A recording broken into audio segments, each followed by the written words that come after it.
It started like any other day. Emma Young Stig was at home with her two kids, preparing dinner. Her life hadn't been perfect, but she was finally in a good place. She had moved on from a difficult marriage, found love again with Torny Helberg, and was focused on building a happy future. She had no idea someone was watching her. Someone who had been obsessed with her fiancé for years. Someone who had decided that if she couldn't have him, no one else would. Emma was born in Stockholm, Sweden in 1985. She was bright, caring, and full of life.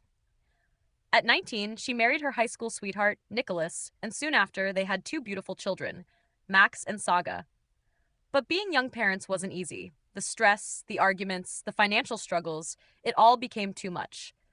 Eventually, the relationship fell apart and they separated. Divorce is never easy, but what made it worse was the custody battle. Nicholas wanted full custody. Emma wanted to keep her children. The fight got ugly, and there were moments when she feared what he might do.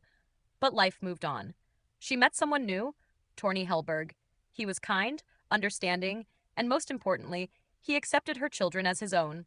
It felt like a fresh start. But what she didn't know was that Torny had a past that wasn't ready to let go. Christina Schurer was a German archaeologist. She had met Torny during a summer research trip, and for a brief time, they were together. To Torny, it was just a casual romance. But to Christina, it was something more. She fell deeply, obsessively in love with him. When he broke things off, she didn't accept it. She sent messages, showed up at his house, begged him to reconsider. And when that didn't work, she tried everything. Faking a pregnancy, pretending to be suicidal, even moving to Sweden just to be closer to him. Torny thought ignoring her would make her go away. But obsession doesn't just disappear. And when she found out that he was engaged to Emma, something inside her snapped. For months, she stalked Emma. She created fake social media accounts, sent anonymous threats, even followed her to the grocery store just to watch her from a distance. But Emma never noticed. She never suspected that a stranger was plotting her murder. On March 17, 2008, Emma was chatting with her sister online when suddenly the messages stopped. Her sister called, no answer. She tried again, nothing. Something felt off. That same night, a neighbor heard a strange noise coming from Emma's house. A low thud. Then another. Then silence. She thought about checking, but it was late and she didn't want to intrude. Torny was at work when he got the call from Emma's sister. He told her not to worry. Emma was probably just busy with the kids.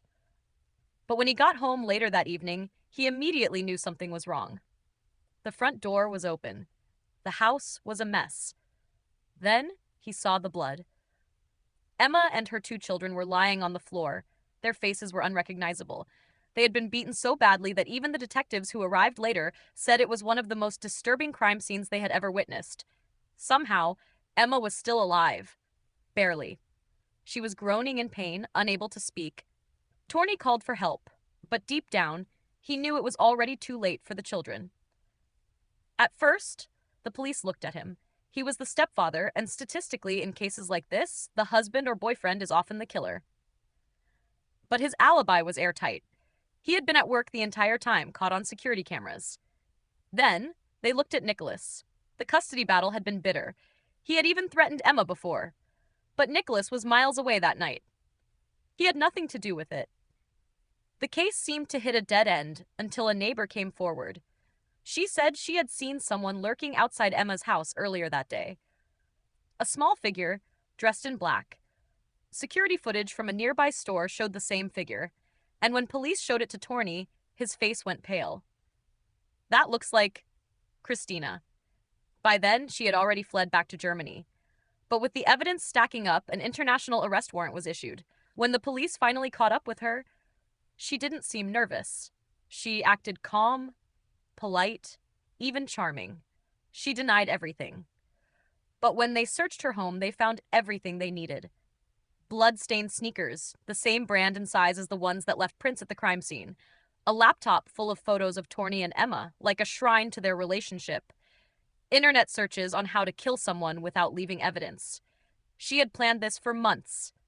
She had waited for the perfect moment, and she had executed her plan without hesitation. In court, when the judge asked if she felt any remorse, she simply smiled and said, He should have loved me. But the nightmare didn't end there. During the trial, shocking details emerged. Christina had been practicing for this. She had rented an abandoned warehouse where she would rehearse how to break into Emma's home. She had stolen mannequins from a local store and used them to simulate her attack. Police found disturbing footage on her phone, videos of her whispering to the mannequins, stabbing them repeatedly, saying, "You took him from me."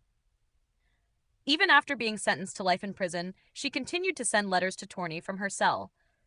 Some were filled with love, others with threats. Emma survived, but she was never the same. The injuries left her permanently disabled. And the loss of her children. That was something she could never recover from. Torney never spoke Christina's name again.